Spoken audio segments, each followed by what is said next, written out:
Hi everyone and welcome to the Inverted Fullback. My name is Glenn Preston and this is a tactical analysis session on how to press in the modern 4-2-3-1. Within this video I'm going to look at concepts such as controlling the opposition into half a pitch, how you prevent them escaping and their exit routes out. We're going to look at trapping individual weak links and we're going to look at controlling certain passing lanes, how to set traps through passing lanes. We'll offer 3 or 4 quite advanced concepts and solutions, so stick around and I hope you enjoy the video. Don't forget to subscribe and leave any comments in the feedback below. So the first thing I want you to consider is your engagement line. Where are you going to take the battle to your opposition? In this example I'm showing it's on the first pass. As soon as the goalkeeper plays the pass and 9 is engaging. But with rule changes now that allow players to play with inside the penalty box, we might want to consider a little bit of a different approach.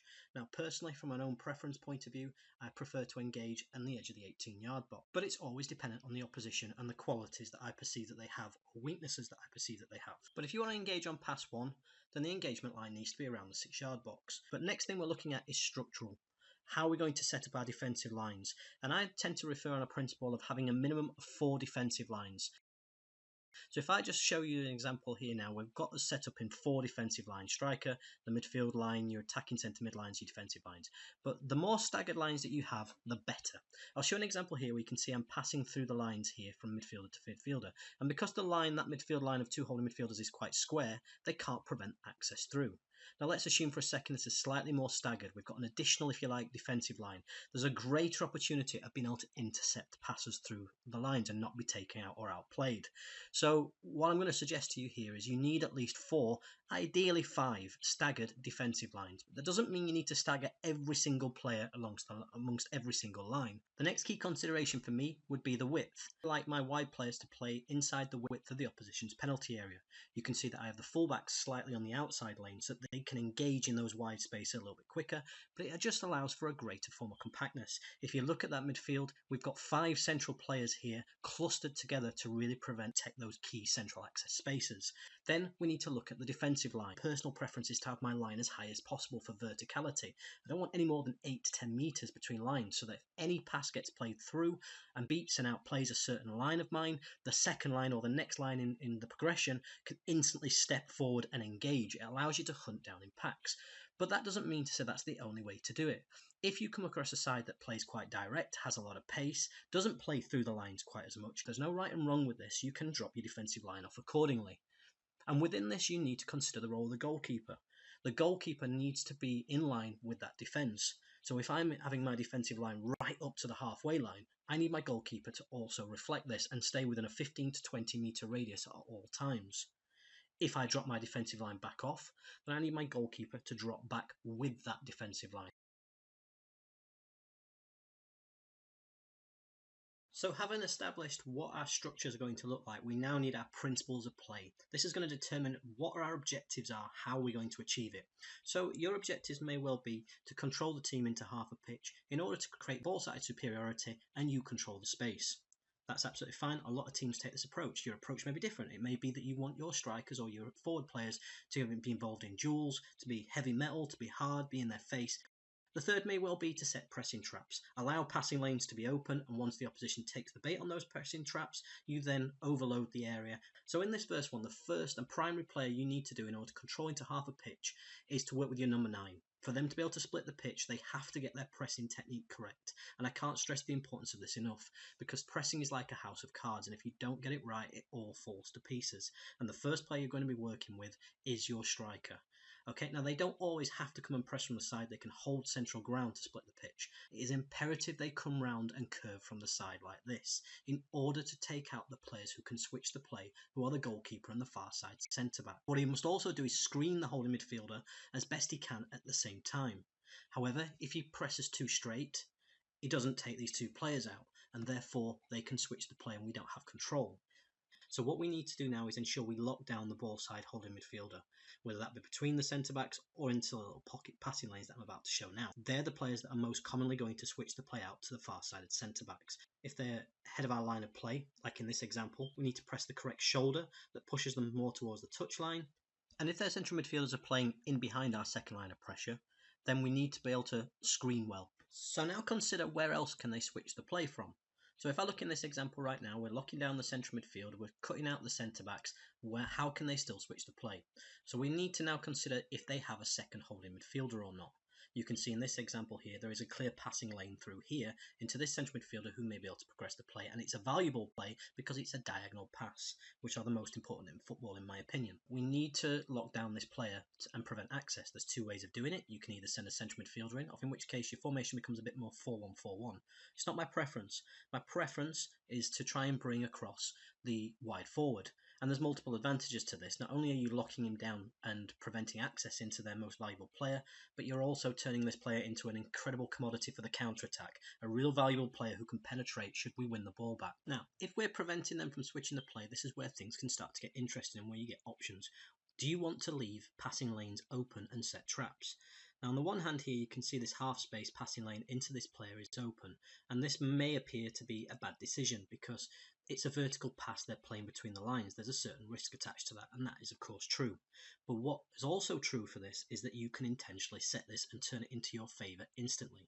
This is called setting a passing lane trap, and it allows for greater predictability. So you can see here, I've got between my 10 and my wide forward a little bit of an opening in the passing lane, but then as soon as the pass is taken and the opposition have taken the bait, you close in on this passing lane as quickly as possible. You can see the staggered lines again between our wide forward and our 10 and our central midfielder, centre back, and even the far side central midfielder can now absolutely close in on what we call now a pressure zone. Everybody, we've got good coverage around the back for in case the line is still broken. The wide forward can make it a 2v1 on the ball. And you can see now we should also be looking to screen access out of here, pressing in a way that we close off passing lanes. Should we be successful and win the ball back, we've got players fantastically positioned with which they can counter straight into key space in between the lines and penetrate the penalty area. You might not want to leave this passing lane open. You may want to protect it and prevent play coming through the heart of the team, and that's perfectly understandable, particularly if the team is really strong in those areas of the pitch.